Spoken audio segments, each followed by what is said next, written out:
showing you how to make this. Let's get started. So here's a list of all the supplies that you're going to need. First off, we start with our felt. I have here 5 white, 7 yellow, and 7 orange.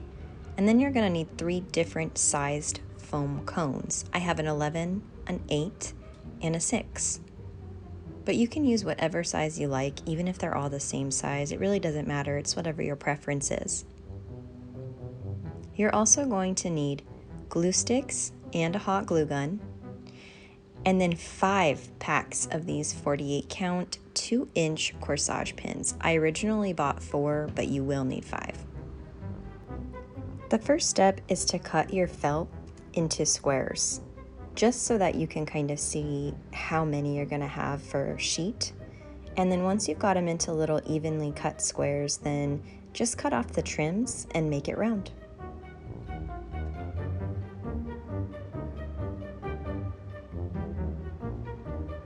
After you've got a circle, then you're gonna start by cutting a little bit into the circle to make a perfect spiral. And when you get close to the end, leave a good little oval or circle there, because that's gonna be the base of your flower. So you don't wanna keep cutting it until it's a little snake. You just wanna cut it into a long strip with a circle at the end. That's very important. Here's an example.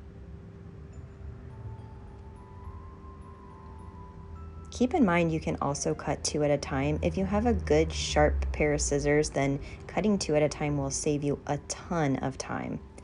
I waited until my very last color to figure this out, and believe me, I wish I would have started right away cutting 2 at a time.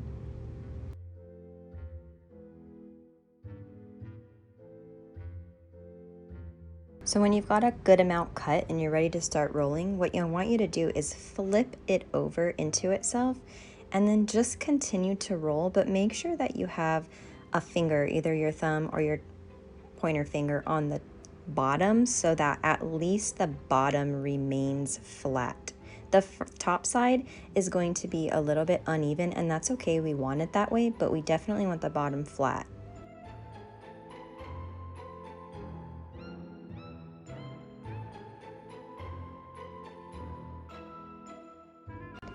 Once you're ready to glue, this is important. Remember this. You're gonna wanna glue a round circle on the outer edge.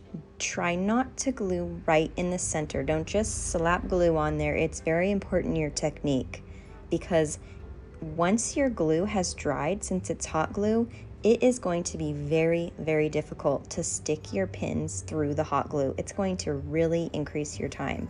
So here's an example. I just glued a circle right around the edge, and now I'm going to close this. Flatten it down a little bit just to make sure it's secure. And here's how it looks when you don't have glue in the center and you push a pin in. Super easy.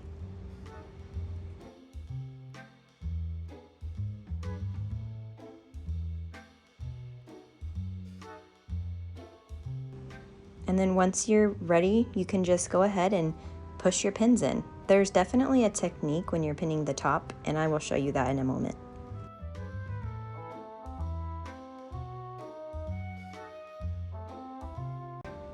Here's an example of what happens when you just put glue everywhere and you don't really care how you glue it.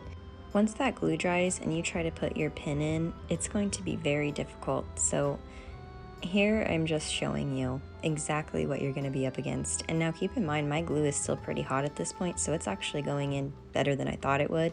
Once it hardens, it's very hard. So just try to remember to glue in a circle. That way, once the glue dries and you're ready to pin all your flowers to your foam, it's very easy for you.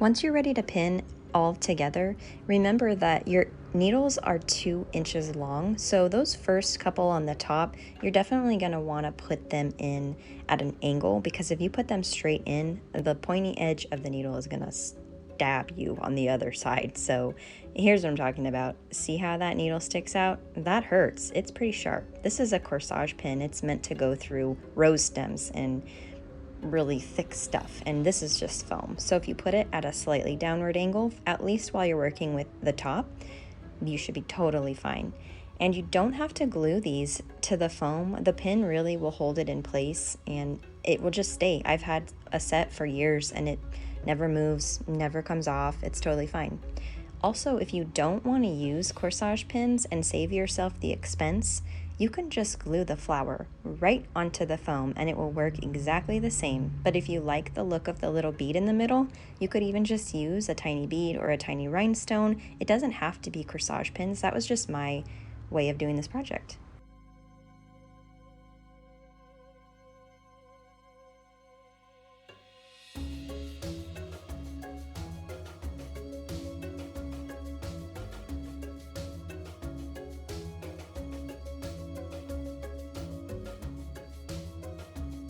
Here's the top white parts all finished. I did 3 rows for the biggest one and 2 for the middle one, and then I just used my smallest circles to do the flowers for the small one.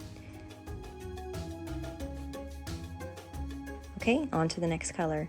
I like to do yellow next because then I can really see how many I need for the bottom, and that'll give me an idea of how many and how big I can cut my orange in the center.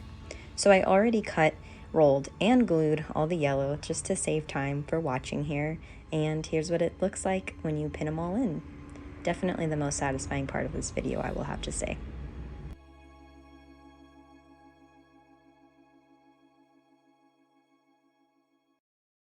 If you guys really like Halloween DIYs, I have many more coming on my channel, so don't forget to subscribe and like this video if you like what you see, and make sure to check out the next couple that are coming out.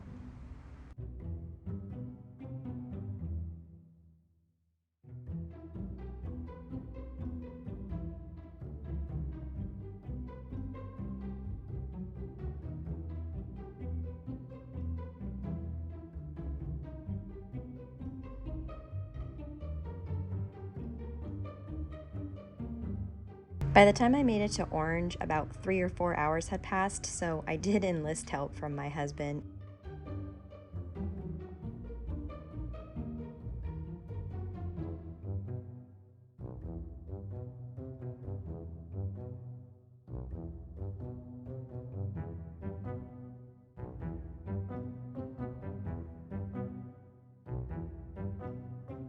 I mentioned you can cut 2 at a time. I went all the way until getting to the very last color and realized that my scissors were sharp enough to cut.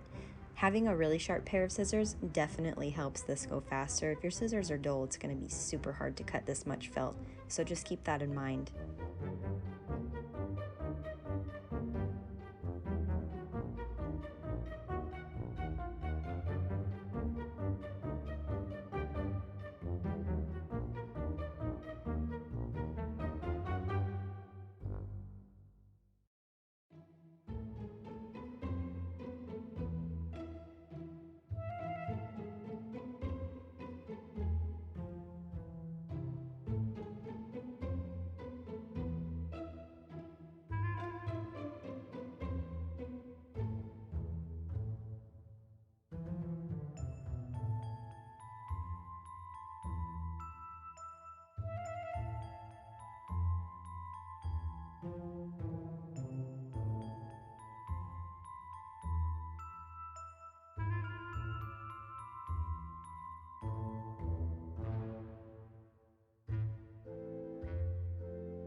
Okay guys, here's the finished project. I hope you really like doing this and that it's something that you keep for years. I just think it ties in with any Halloween decor, if you got spooky or if you're pumpkin themed. Because it's a candy corn, it just really makes sense to have in your home. If you like this video, don't forget to subscribe and give it a big thumbs up, and stay tuned for a lot more Halloween DIYs coming up. If you get a chance to create this project, definitely tag me on Instagram at Jamie Nay. I would love to see and share what you've created. Thanks for watching. Stay spooky.